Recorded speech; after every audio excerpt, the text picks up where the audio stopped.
Shalom, perkenalkan nama saya Riki Haryanto dari Lokal A2 jurusan Bimbingan dan Konseling. Di sini saya akan membahas mengenai gaya belajar auditorial. Gaya belajar auditorial adalah gaya belajar yang lebih cenderung melalui suara dalam proses pembelajarannya. Untuk orang yang memiliki gaya belajar auditorial mengandalkan pendengaran sebagai penerima informasi dan pengetahuan. Seseorang yang memiliki gaya belajar auditorial tidak masalah dengan tampilan visual saat belajar. Yang terpenting adalah mendengarkan pembicaraan guru dengan jelas. Artinya, kita harus mendengarkan lalu bisa mengingat dan memahami informasi itu. Selanjutnya, ada beberapa karakter orang yang memiliki gaya belajar auditorial. Yang pertama adalah semua informasi hanya bisa diserap melalui pendengaran. Yang kedua, memiliki kesulitan untuk menyerap informasi dalam bentuk tulisan secara langsung. Yang ketiga, memiliki kesulitan menulis ataupun membaca.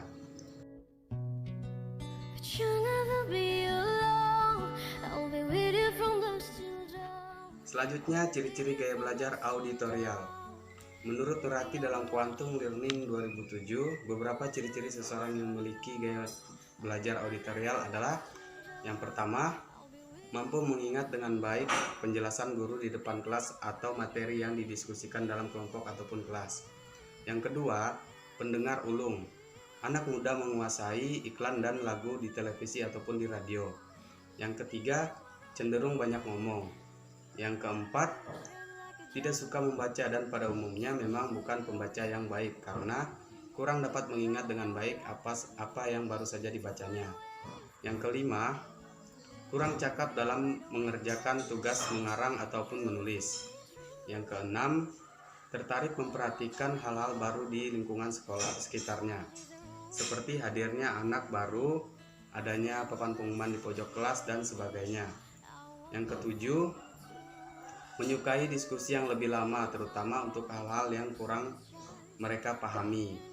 Yang kedelapan, sangat menyukai diskusi kelompok.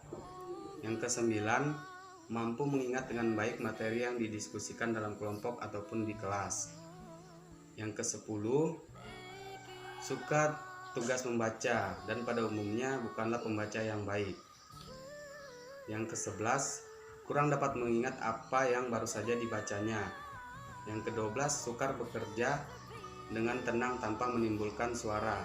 Dan yang terakhir adalah mudah terganggu konsentrasi karena suara dan juga susah berkonsentrasi bila tidak ada suara sama sekali.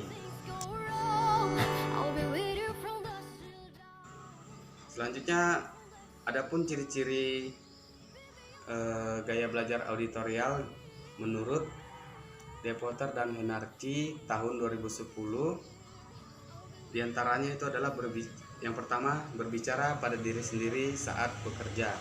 Yang kedua, mudah terganggu oleh keributan. Yang ketiga, menggerakkan bibir mereka dan mengucapkan tulisan di buku ketika membaca. Yang keempat, senang membaca dengan keras dan mendengarkan. Yang kelima, dapat mengulang kembali dan menirukan nada, birama, dan warna suara. Yang keenam, merasa kesulitan untuk menulis, tetapi hebat dalam bercerita. Yang ketujuh, berbicara dalam irama yang terpola. Yang kedelapan, biasanya pembicara yang fasih. Yang kesembilan, suka musik daripada seni.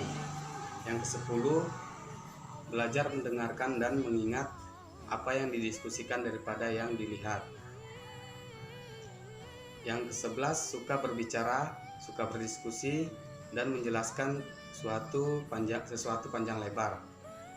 Yang ke-12, mempunyai masalah dengan pekerjaan-pekerjaan yang melibatkan visualisasi seperti memotong bagian-bagian hingga sesuai satu sama lain.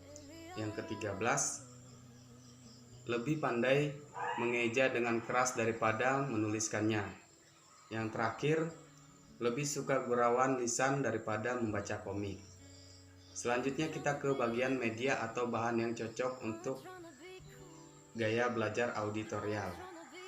Menurut dia tahun 2012, beberapa media atau bahan yang cocok untuk pembelajaran auditorial adalah: yang pertama, satu, menghadirkan kelas diskusi. Yang kedua, membahas satu topik bersama dengan teman. Yang ketiga, membahas satu topik bersama dengan guru. Yang keempat, menjelaskan ide-ide baru kepada orang lain. Yang kelima, menggunakan perekam. Yang keenam, mengingat cerita, contoh atau lelucon yang menarik. Yang ketujuh, membahas bahan yang didapat secara visual seperti gambar, PowerPoint, dan sebagainya.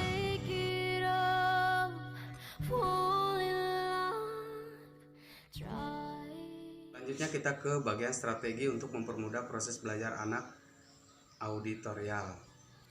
Yang pertama, ajak anak untuk ikut berpartisipasi dalam diskusi, baik di dalam kelas maupun di dalam keluarga. Yang kedua, dorong anak untuk membaca materi pelajaran dengan keras.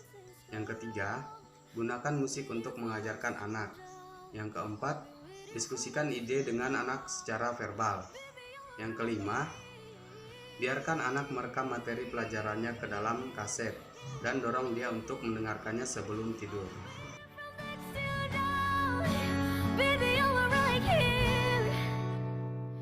Sekian dari penyampaian saya. Jika ada kesalahan maupun kekurangan dalam penyampaian materi saya mohon maaf. Wassalamualaikum warahmatullahi wabarakatuh. Shalom dan salam mahasiswa.